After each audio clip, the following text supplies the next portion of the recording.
Bismillahirrahmanirrahim. Assalamualaikum warahmatullahi wabarakatuh.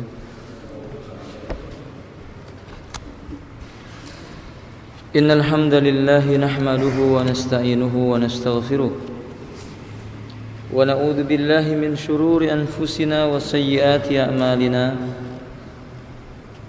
Man yahdihillahu fala mudilla lahu wa man yudlilhu fala hadiya lahu. Asyhadu an la ilaha illallah wahdahu la syarika lah wa asyhadu anna Muhammadan abdullahi wa rasulullah. Allahumma salli ala Muhammad wa ala alihi wa ashabihi wa man tabi'ahum bi ihsan ila yaumiddin, amma ba'du. Dari buku yang berjudul Untukmu yang Merindukan Keluarga Sakinah, kita melanjutkan pembahasan pasal tentang arkanu aqdin nikah, rukun yang berkaitan tentang akad nikah, atau kita menyebutnya juga dengan akad sebuah perkawinan. Rukun yang harus dipenuhi ada dua. Yang pertama adalah al-ijab, dan yang kedua disebut dengan al-qabul. Kita sering menyebutnya dengan ijab qabul.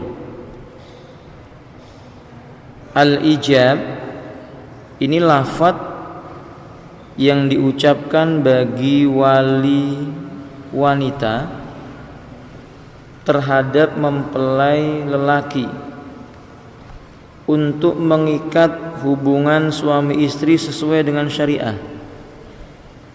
Biasanya lafaz bahasa Arabnya berbunyi ankahtuka wa zawwajtuka. Kalau dalam bahasa yang lainnya, saya nikahkan atau saya kawinkan engkau. Boleh juga menggunakan kalimat malaktukaha, saya kuasakan wanita ini kepada dirimu. Artinya dia menjadi istrimu. Jadi lafaz ijab qabul itu tidak mesti harus dengan berbahasa Arab, tetapi dengan berbahasa Arab lebih utama. Li'anad din lughatuhu Arabiyyah, agama ini bahasanya Arab. Wan nabiyyu yatakallamu bil arabi, nabi berbicara dengan bahasa Arab. Wa ashabu Muhammadin sallallahu alaihi wasallam yatakallam bil arab, bahasa Arab juga digunakan sebagai bahasanya para sahabat Nabi. Sampai-sampai Umar bin Khattab ketika menaklukkan negeri-negeri sebelum mereka itu masuk Islam, setelah itu Umar memerintahkan bahasa Arab itu menjadi bahasa bagi mereka. Imam Bukhari bukan orang Arab, tapi beliau bahasa Arab. Ibnu Hazm orang Andalus, tapi beliau berbahasa Arab. Al-Albani juga bukan orang Arab, tapi beliau berbahasa Arab. Karena itu ikhwati rahimani wallahi, menggunakan bahasa Arab lebih afdal, lebih utama. Bila tidak, maka Allah berfirman, yuridullahu bikumul yusra wa la yuridu bikumul usra. Allah ingin bagi kalian mudah dalam beragama. Allah tidak menginginkan kesulitan bagi kalian dalam beragama. Wallahu a'lam bishawab. Mana dalil yang mengatakan contoh lafaz menikahkan? Dalam riwayat Imam Bukhari, ketika ada seorang wanita datang kepada Nabi, dia berkata, saya hibahkan diriku kepada engkau. Tapi Nabi tidak berhajat. Lalu ada lelaki yang ingin menikahinya, Nabi berkata, malaktukaha, saya kawinkan atau saya kuasakan wanita ini kepada dirimu. Sehingga para ulama sepakat, al-ijabu wal qabul lafdun yasirun sahlatun. Lafaz ijab qabul itu tidak sulit, tidak serumit yang dibayangkan oleh orang. Sehingga menjadi momok sebagian para lelaki menunda nikah gara-gara menghafal apa? lafadz ijab qabul. Kenapa nggak nikah besok, 2 bulan dulu Ustaz, ngapalin lafadznya. Dan juga tidak ada ketentuan dalam ijab qabul itu harus 1 kali nafas, tidak ada. Sebagaimana Nabi mengatakan malaktukaha qala qabiltu ya Rasulullah. Saya kuasakan dia kepadamu, kata lelaki ini, saya terima penguasaannya darimu untukku. Sudah jadi istrinya. Sehingga Rasulullah SAW menyebutkan salah satu, ada 3 perkara. Jika dilakukan dengan sungguh-sungguh terjadi, dengan main-main juga terjadi. Al-awwalu al-itku, pertama pembebasan budak. Kalau seorang tuan berkata kepada budaknya, kamu merdeka, maka budak itu merdeka. Yang kedua adalah al-aqdu lin nikah, akad nikah. Lelaki yang berkata kepada temannya, saya nikahkan kamu dengan putriku. Dijawab, saya terima nikahnya putrimu untukku. Sudah jadi istri suaminya, sudah menjadi menantunya, nggak sulit. Dan yang ketiga Nabi mengatakan at-talaq, lafadz talak. Kalau lelaki berkata kepada istrinya, anti talik, kamu saya ceraikan, walaupun main-main, itu jatuh talak. 3 hal ini tidak boleh dijadikan permainan di dalam Islam. Bermain-main dia terjadi, sungguh-sungguh pun dia terjadi. Berarti gugurlah kebiasaan di negeri kita yang suka mempermainkan mempelai. Si wali disuruh berkata, saya nikahkan engkau dan kawinkan engkau dengan putriku bernama Fulana bintu Fulan, dengan mahar disebutkan demikian-demikian.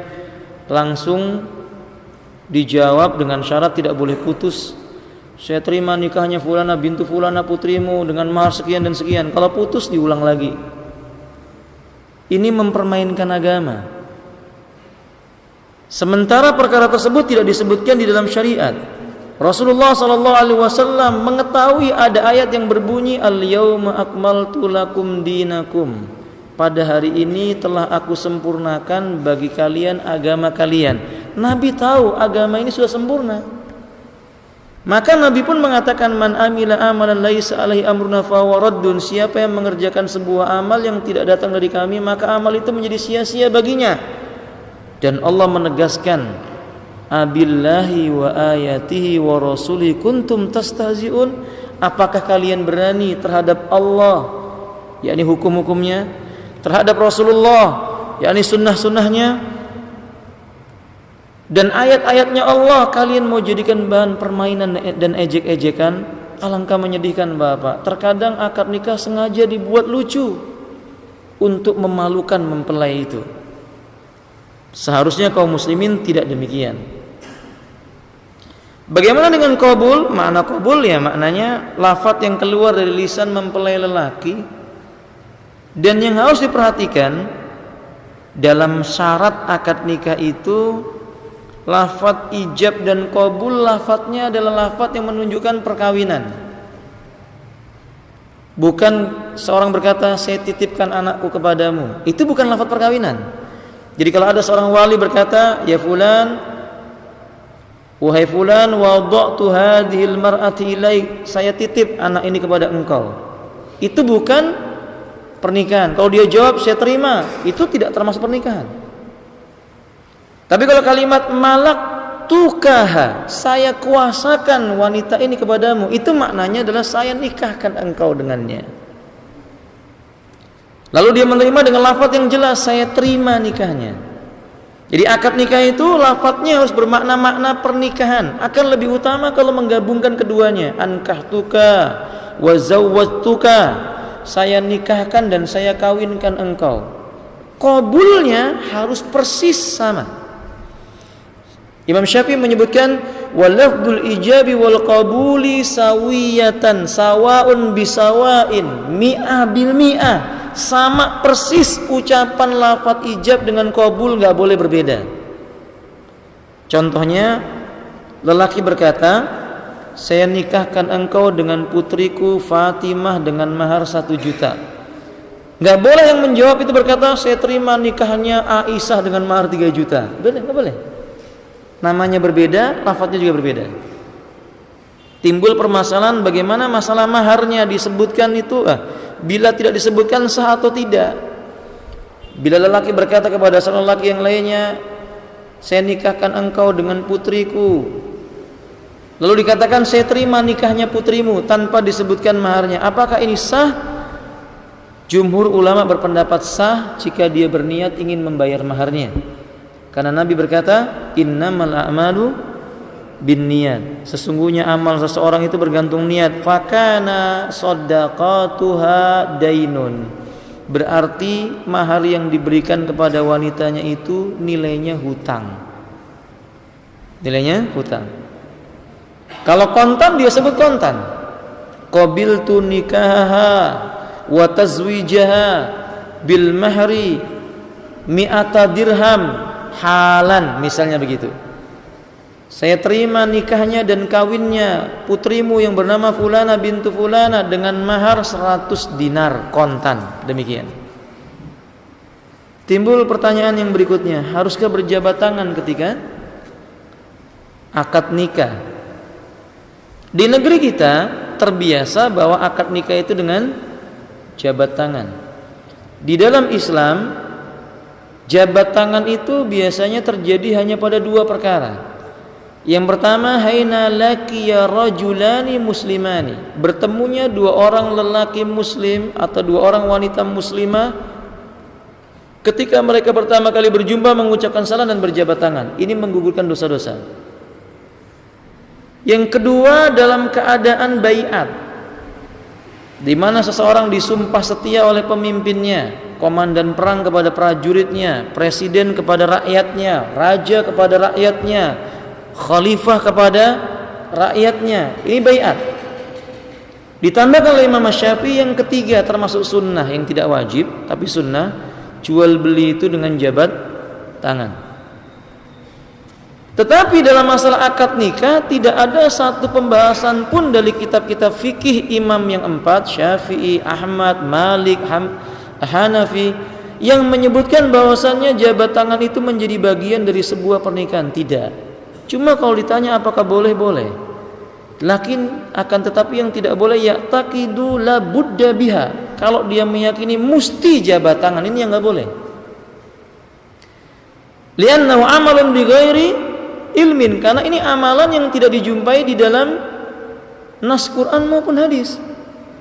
Mewajibkan sesuatu yang tidak diwajibkan oleh Allah. Allah berkata, "Wa man adlamu mimman iftara 'ala Allahil kadzib."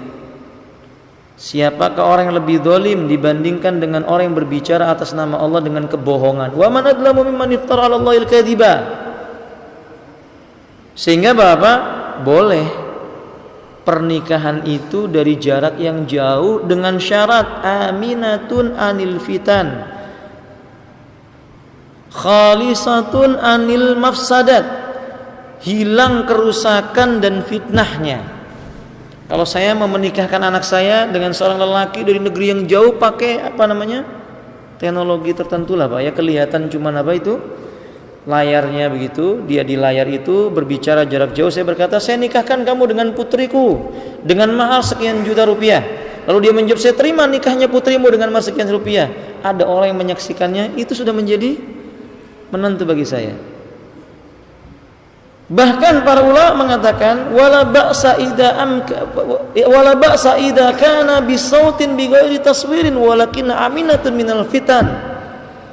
Sekalipun lewat suara saja, enggak ada gambarnya, tetapi dengan syarat yakin aman dari fitnah. Di sana ada saksinya, di sini ada saksinya, ada bukti-buktinya. Nah, ini boleh.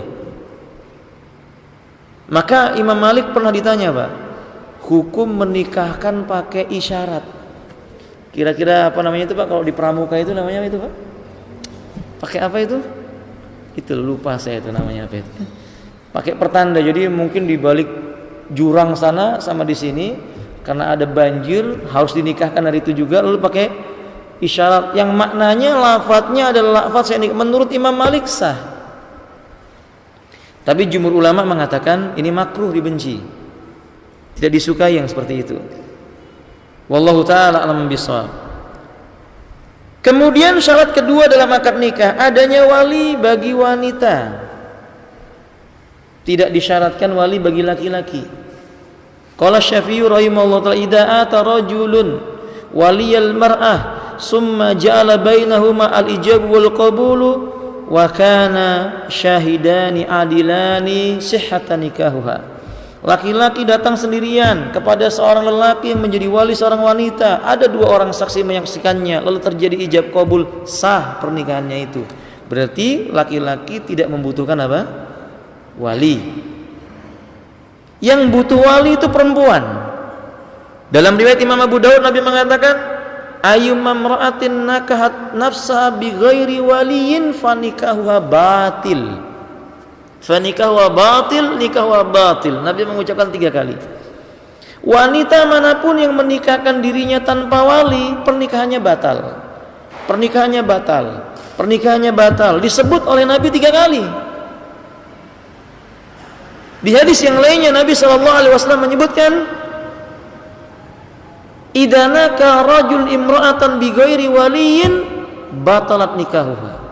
Wanita yang dinikahi laki-laki tanpa wali, batal pernikahan wanita itu. Batal pernikahan itu. Artinya haram hukumnya. Jadi Islam tidak mengenal istilah nikah kawin lari, tidak dikenal Bapak. Enggak boleh laki-laki itu membawa anak wanita orang lain kemudian dia nikahi tanpa wali, tidak boleh.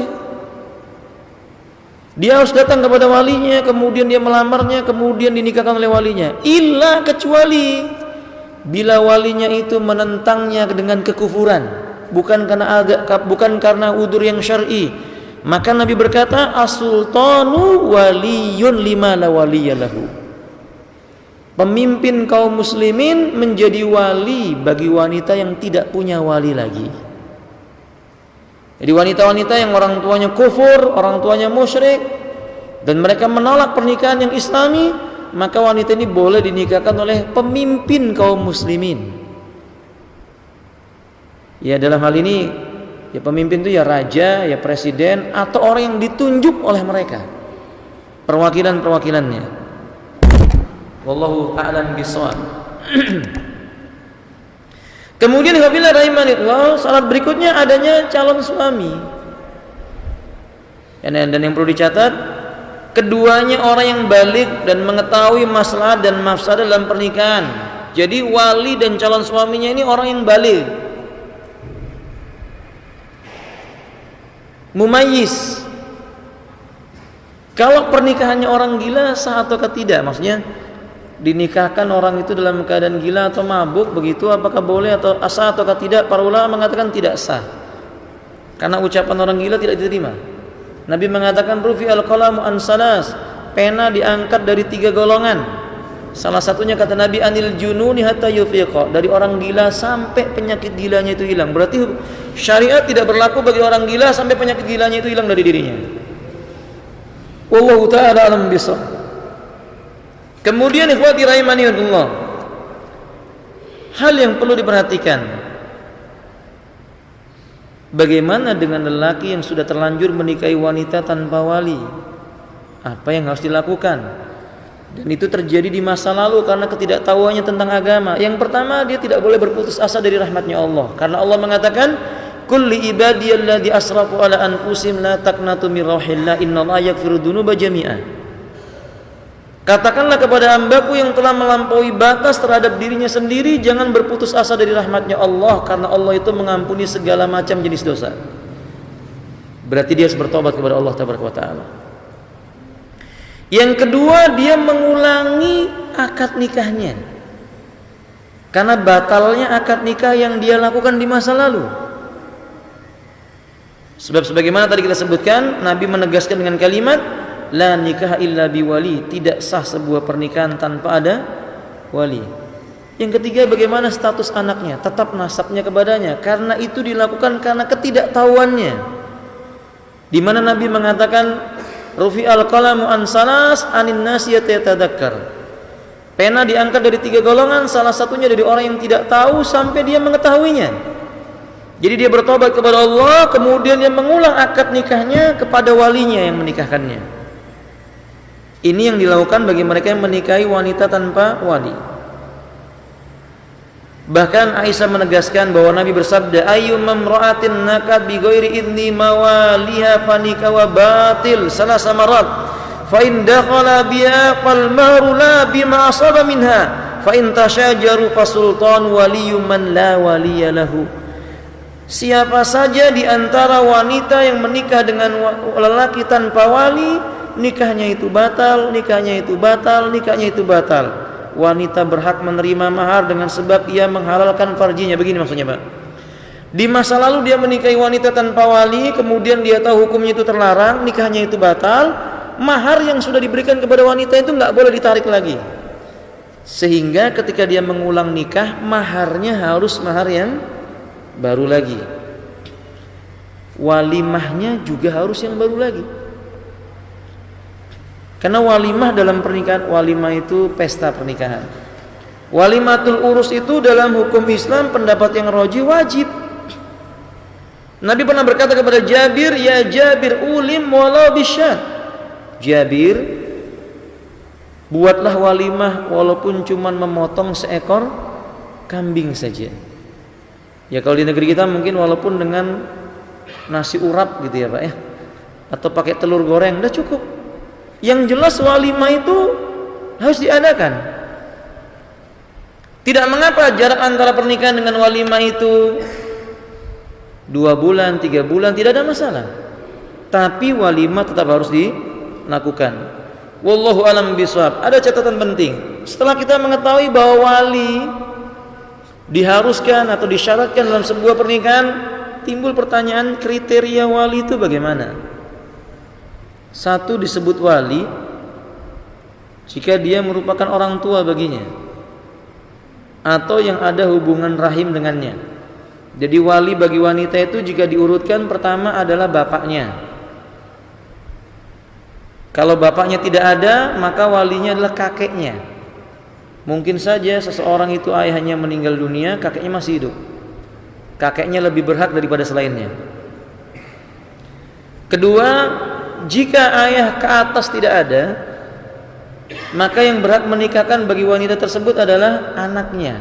Kalau dia punya anak laki-laki, bisa jadi seorang janda tidak punya lagi ayah dan kakek, tapi dia punya anak laki-laki. Anak laki-lakinya berhak menikahkannya.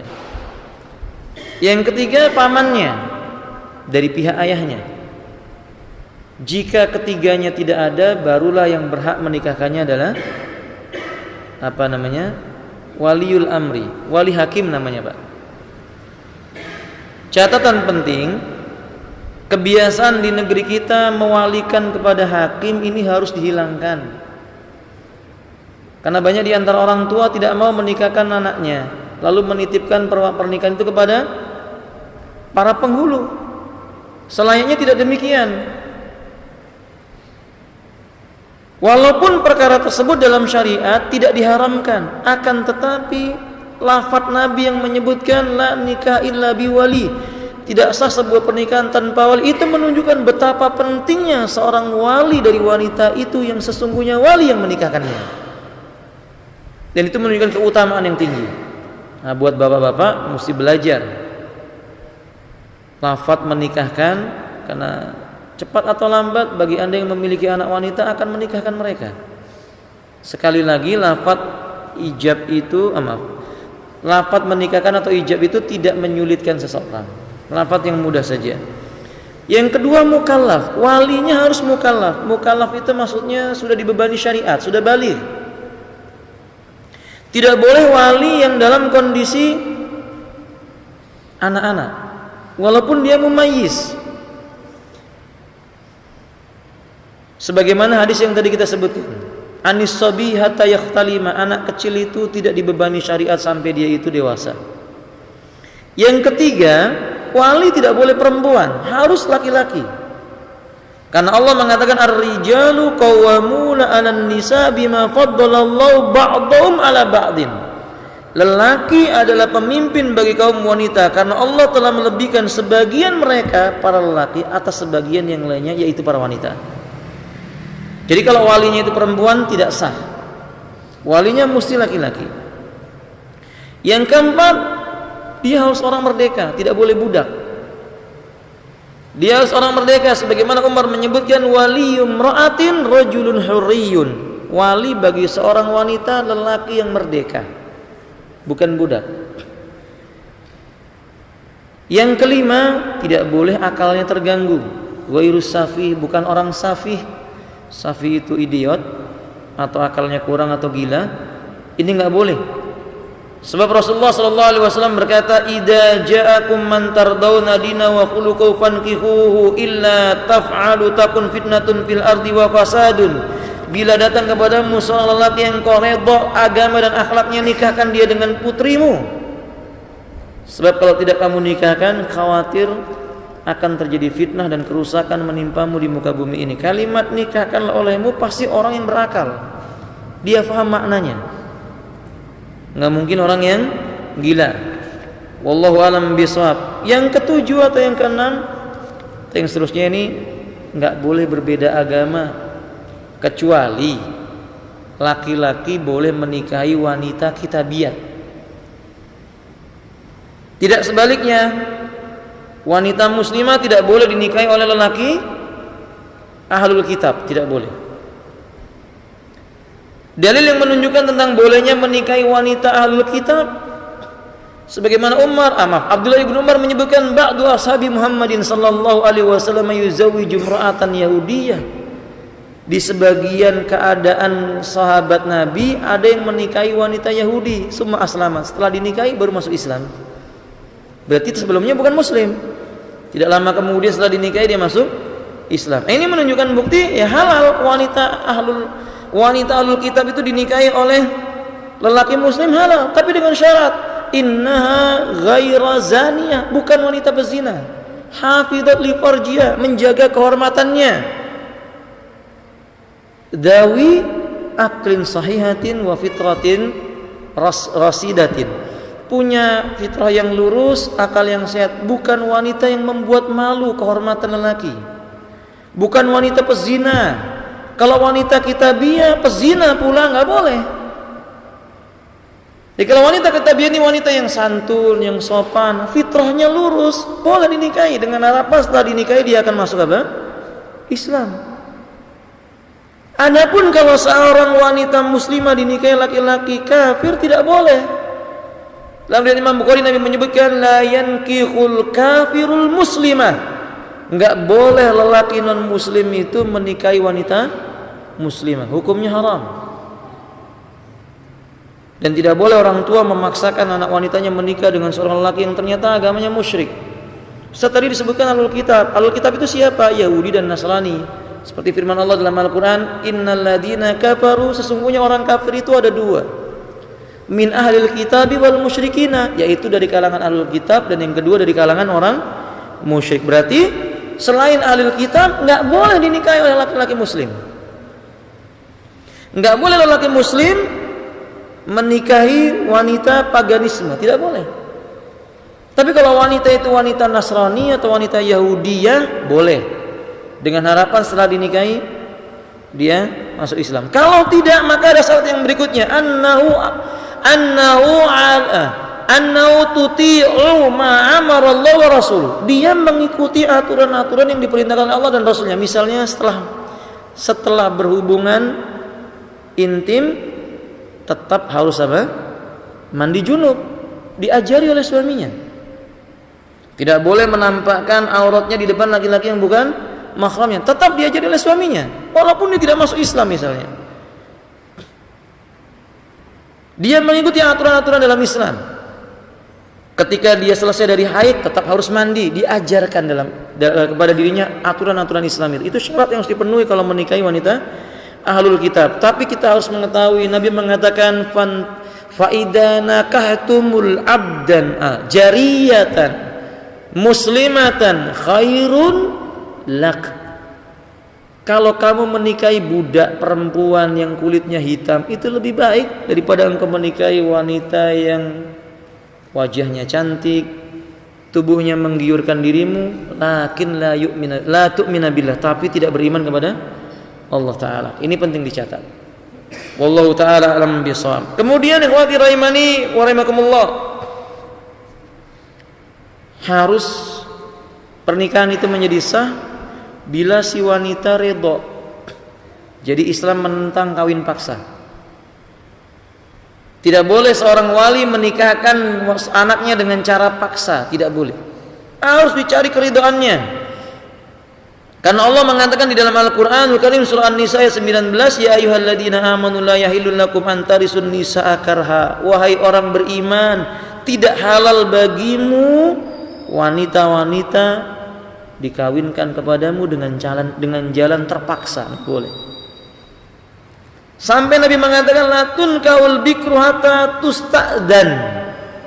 Seorang wanita gadis tidak bisa dinikahi sampai dimintai persetujuannya.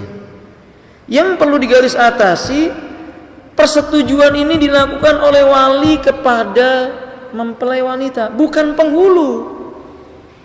Di negeri kita, penghulu ini terlalu berlebih-lebihan. Tidak semuanya, Pak ya, sebagian penghulu begitu. Dia berkata kepada walinya, sudah dimintain izin belum anaknya? Walinya berkata sudah, tapi oh enggak, saya mau dengar. Dia masuk tanya penghulunya, kamu redho enggak dinikahkan oleh orang tua? Ini enggak boleh, seperti ini tidak ada hak seorang penghulu. Bahkan sebagian penghulu mengatakan, oh saya perlu tahu dulu wanitanya yang mana, jangan-jangan nanti salah. Buka coba wajahnya, saya mau tahu. Jangan salah yang ini enggak boleh. Karena sesuatu dalam Islam itu ada kaidah al-yaqinu la yazulu bisyak. Yang meyakinkan enggak boleh digugurkan dengan yang meragukan. Walinya sudah menentukan si fulan, saksinya tahu siapa yang dinikahkan, calon suaminya juga tahu siapa yang akan dinikahi. Berarti meyakinkan. Enggak boleh digugurkan dengan keraguan si penghulu. Ini berlebih-lebihan. Sikap seperti ini Nabi mengatakan la taghlu fi dinikum. Jangan kalian bersikap melampaui batas dalam urusan agama kalian. Qad halaka man qablakum bisababi ghulatin fid din. Celaka dan binasanya kaum yang datang sebelum kalian karena berlebih-lebihan dalam urusan agama kalian. Itu berlebih-lebihan namanya. Dan kadang-kadang, mohon maaf ikhwati rahimanillah, sebagian petugas pencatat akta nikah bersikap togok, melampaui batas, arogansi yang luar biasa. Sampai nggak mau menikahkan kalau nggak melihat dulu siapa calon mempelai wanitanya. Sampai nggak mau menikahkan kalau nggak ngikuti tata cara yang dibuat dirinya. Sebagai contoh misalnya dalam akad nikah kadang-kadang diperintahkan oleh penghulu si laki-laki baca syahadat lagi. Ayo baca syahadat, ikuti saya. Asyhadu alla ilaha illallah, asyhadu anna Muhammadar Rasulullah. Padahal kita tahu orang ini sholat di masjid. Dalam sholat ada tasyahud. Dalam tasyahud pasti membaca apa? Syahadat. Lalu mengapa harus diulang syahadatnya? Yang ada dalam hadis yang sahih dikeluarkan Imam Bukhari, Abu Hurairah meriwayatkan bahwa Rasulullah SAW bersabda, "Man halafa bi ghairillah falyakul la ilaha illallah." Barang siapa telah bersumpah dengan menyebut nama Allah, dengan menyebut nama selain Allah. Saya ulang, barang siapa yang dia bersumpah dengan menyebut nama selain Allah, hendaklah dia mengulang syahadatnya dengan mengucapkan la ilaha illallah. Artinya dia kafir. Berarti kalau orang itu dianggap, orang itu disuruh mengulang syahadatnya, maknanya orang itu dihukumi apa Bapak? Non muslim, dan itu nggak boleh.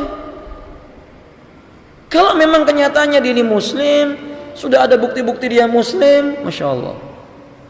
Anehnya lagi sebagian para petugas pencatatan akad nikah memerintahkan kepada orang yang mau menikah itu istighfar dulu. Ayo baca istighfar, astagfirullahaladzim, astagfirullahaladzim, astagfirullah. Masya Allah la quwata illa billah. Sepanjang pengetahuan saya Bapak, hadisnya begini, dikeluarkan oleh Imam Muslim dari Anas bin Malik radhiyallahu taala. Kana sallallahu alaihi wasallam idza faragha an salatihi ay ba'da taslimataini qala astaghfirullah astaghfirullah astaghfirullah 3 kali. Nabi sallallahu alaihi wasallam itu kalau sudah selesai dari salatnya, yaitu setelah salam ke kanan dan ke kiri, beliau akan mengucapkan astaghfirullah 3 kali. Berarti ucapan istighfar 3 kali itu setelah apa? Salat, bukan mau nikah. Salah tempat. Kalau mau nikah itu ucapannya, saya nikahkan kamu dengan putriku Fulanah bintu Fulan, maharnya sekian dan sekian, kamu bayar kontan. Saya terima nikahnya, putrimu bernama Fulanah bintu Fulan, maharnya sekian dan sekian, saya bayar kontan. Itu pernikahan, tidak yang lainnya. Wallahu ta'ala a'lamu bishawab. Nah, saya tambahkan, Di negeri kita ada tambahan di buku nikah itu, Pak. Bapak yang sudah menikah, buka buku nikahnya itu, di baliknya ada apa namanya itu, Pak? Apa Bapak? Sigot ta'lik. Kalau dalam hukum Islam, sigot ta'lik ini enggak wajib. Enggak wajib dibaca, juga enggak sunnah. Maksudnya kalau Bapak baca itu juga enggak dapat pahala. Karena memang sigot ta'lik yang ada dalam buku catatan nikah itu bukan bersumber dari Quran dan sunnah. Ini hanya ijtihad pemerintah setempat di negeri kita. Makanya ditawarkan mau dibaca atau enggak. Kalau mau dibaca silakan, kalau enggak juga enggak apa-apa. Saya katakan dalam masalah ini saudara kaum muslimin, kalau itu dibaca memberatkan. Karena di antara lafaz sigot itu, kalau dia meninggalkan wanitanya selama sekian bulan tidak menafkahi, maka si wanita berhak untuk apa? Mengajukan gugatan cerai. Padahal bapak bisa jadi manusia itu terdampar di sebuah pulau, terjadi sesuatu nggak bisa pulang, tidak bisa memberi kabar. Bagaimana kalau lewat 6 bulan? Kan jatuh talak kalau itu dibaca. Kalau bapak-bapak baca sigot ta'liqnya itu, jika saya meninggalkan istri saya 6 bulan berturut-turut tanpa memberi nafkah, maka jatuhlah talak dan saya berhak memberikan iwat dengan nilai sekian rupiah, kan begitu. Begitu ya Pak ya. Nah itu kalau ternyata terjadi benar, jatuh talaknya itu. Sebenarnya dalam syariat Islam, sigot ini harusnya dibaca sebelum akad. Namanya syarat atau persyaratan yang diminta oleh pihak wanita. Jadi wanita berkata, saya mau kamu nikahi dengan syarat, kalau seandainya kamu meninggalkan saya 6 bulan berturut-turut, maka jatuh talak. Itu diucapkan sebelum akad nikah. Tapi di negeri kita terbalik, itu diucapkan kapan? Setelah akad nikah. Nah makanya bahwa saudara kaum muslimin, kalau seandainya kita menjumpai sebagian saudara kita menikah kemudian tidak baca sigot ta'liq, itu nggak apa-apa, nikahnya sah, tidak wajib juga tidak apa? Sunnah. Karena memang sesuatu yang wajib dan sunnah itu hanya ditentukan di dalam qaulullahi wa qaulu rasulillahi sallallahu alaihi wasallam. Terakhir, mahar. Mahar yang diberikan kepada wanita wajib, ini haknya wanita. Karena Allah berkata, wa atun nisaa saduqatinna nikhlah. Berikanlah mas kawin kepada wanita yang kamu nikahi sebagai pemberian dengan cara keredaan. Ini menunjukkan bukti mahar haknya wanita. Berapa besar jumlahnya tidak ada batasannya.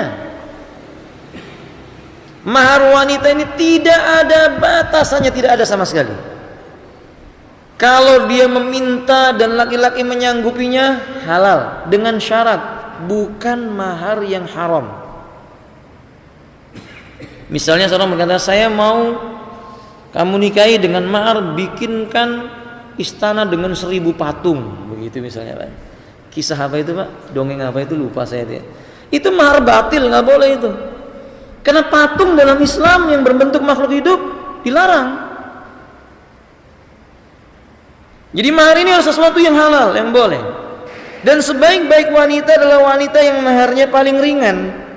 Rasulullah mengatakan, khairun nisaikum, sebaik-baik wanita bagi kalian adalah at-takhfifu fis saddaq, wanita yang paling ringan maharnya. Atau kama qala alaihi wasallam. Tapi di zaman Nabi Pak ya, paling ringannya Nabi memberi mahar kepada istrinya berapa? Kemarin sudah saya terangkan Pak, berapa juta? 400 dinar, itu berapa juta Pak? 800 juta ya. Itu di zaman Nabi, uangnya pakai uang apa? Dinar. Ya kita ya bisa dimusyawarahkan lah kan gitu ya. Wallahu a'lam bishawab. Walhasil wanita sebaiknya tidak mempertinggi maharnya. Mengapa demikian? Karena jumlah wanita di akhir zaman dalam riwayat Imam Ahmad, Nabi menerangkan 1:50. Ya kalau dia pasang mahar tinggi-tinggi ya siap-siap menjadi apa?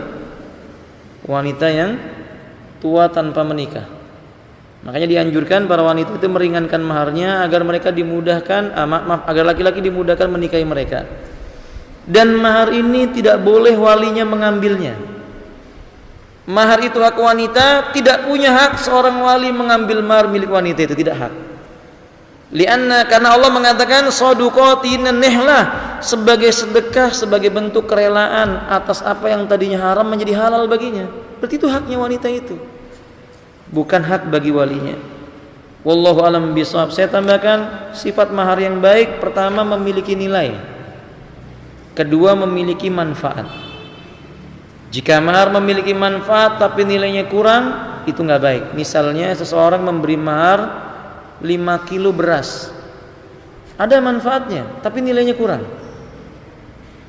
Sebaliknya punya nilai tapi nggak ada manfaatnya atau kurang manfaatnya, juga tidak boleh. Seperti seseorang memberi mahar berlian yang nilainya 1 miliar, juga nggak manfaat. Karena kalau toh dijual nggak ada yang mau beli. Siapa yang mau beli berlian 1 miliar? 1 triliun misalnya, nggak ada yang mau beli. Maka nggak bisa dipergunakan juga, paling cuma bisa dipakai. Maka ini kurang baik. Mahar yang paling baik yang bernilai dan bermanfaat. Sehingga di zaman Nabi kebanyakannya mahar itu menggunakan apa Pak? Dinar, dirham, atau uang. Kayak wanita dianjurkan kalau minta mahar ya yang manfaat, ya mungkin rumah bulat, mobil mewah, uang. Ya kalau yang sederhana biasanya apa?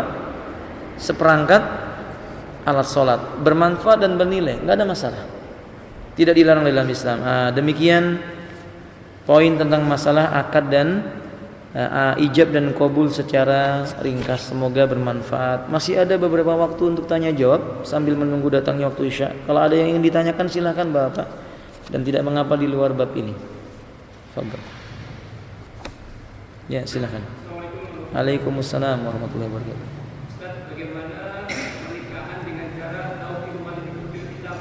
Gimana? Pernikahannya perempuannya itu berada di luar daerah. Naam. Wanita itu dari kapan misalnya? Iya. Terus caranya itu dengan tauqif wali kitabah. Orang tua itu akan nikah di luar daerah. Setelah akan nikah suratnya dikirimkan ke dari orang sini. Nah itu Pak Penghulu yang menikahkan si mempelai wanita itu. Apakah itu dibolehkan? Orang tuanya memberikan perwalian kepada wali hakim karena ketidaksanggupan datang ke tempat pernikahan. Apakah itu sah? Ya sah, boleh. Makanya Nabi mengatakan, yakni as-sultan waliyun lima la waliyalah. Pemimpin atau yang ditunjuk oleh pemimpin dia menjadi wali bagi orang yang tidak ada walinya. Termasuk tidak ada wali ketidaksanggupan seseorang datang ke negeri tersebut. Ya boleh Pak, sah. Jadi kalau si A nggak sanggup datang ke Balikpapan karena tinggalnya di Irian Jaya jauh sana, dia menulis telegram memberikan perwalian kepada Pak Penghulu agar Penghulu menikahkan anaknya, sah, enggak apa-apa. Boleh. Barakallahu fikum. Ya, silakan Ustaz.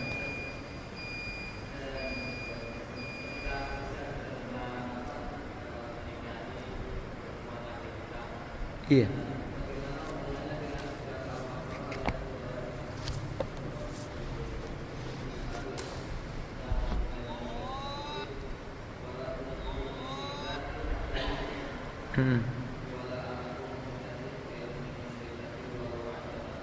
Iya.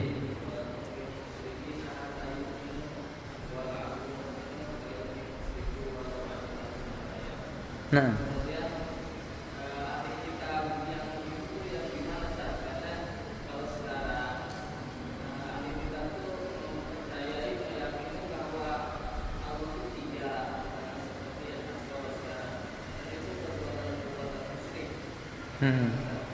Soal yang baik barakallahu fikum ketika Allah mengatakan wala tankihul musyrikati hatta yu'min.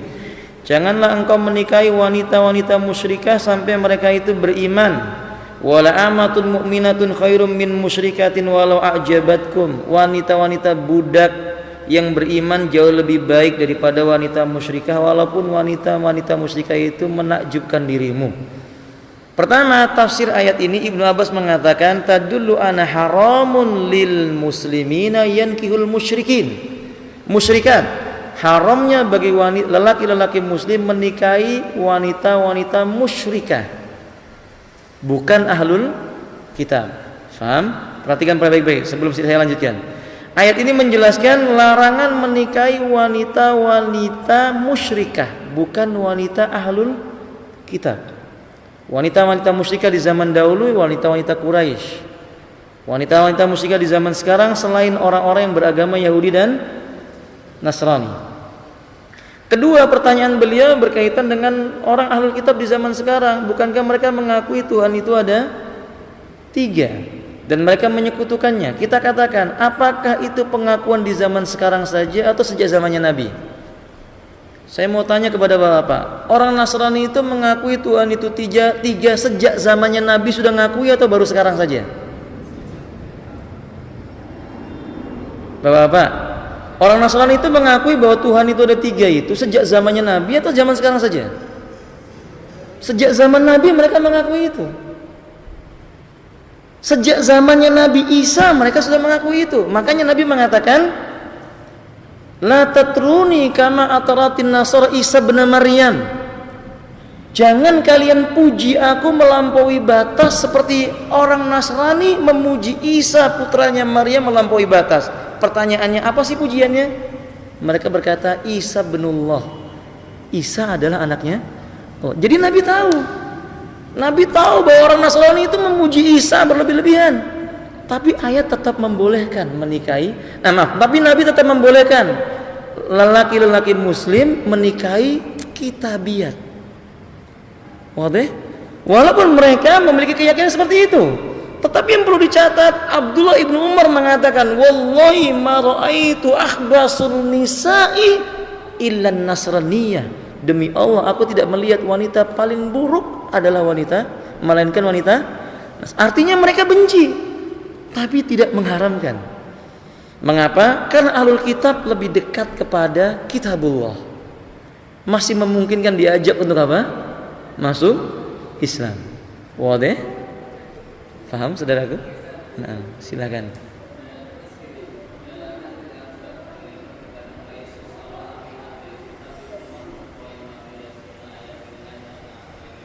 Nah.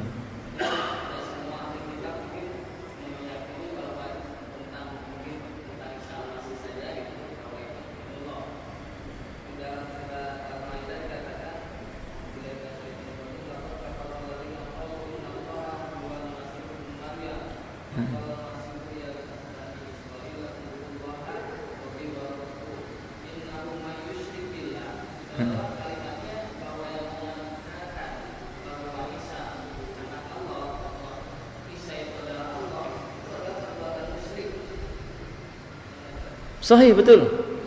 Apa yang diucapkan oleh Ustaz kita betul, barakallahu fiik. Sampai Nabi SAW juga mengatakan, laqad tabbat liman qala ana Isa bin Maryam ibnullah fa huwa musyrik. Nabi juga mengatakan, sungguh celaka orang yang mengatakan bahwa Isa bin Maryam itu adalah anak Allah dan dia musyrik. Nabi juga mengatakan dengan kalimat tegas,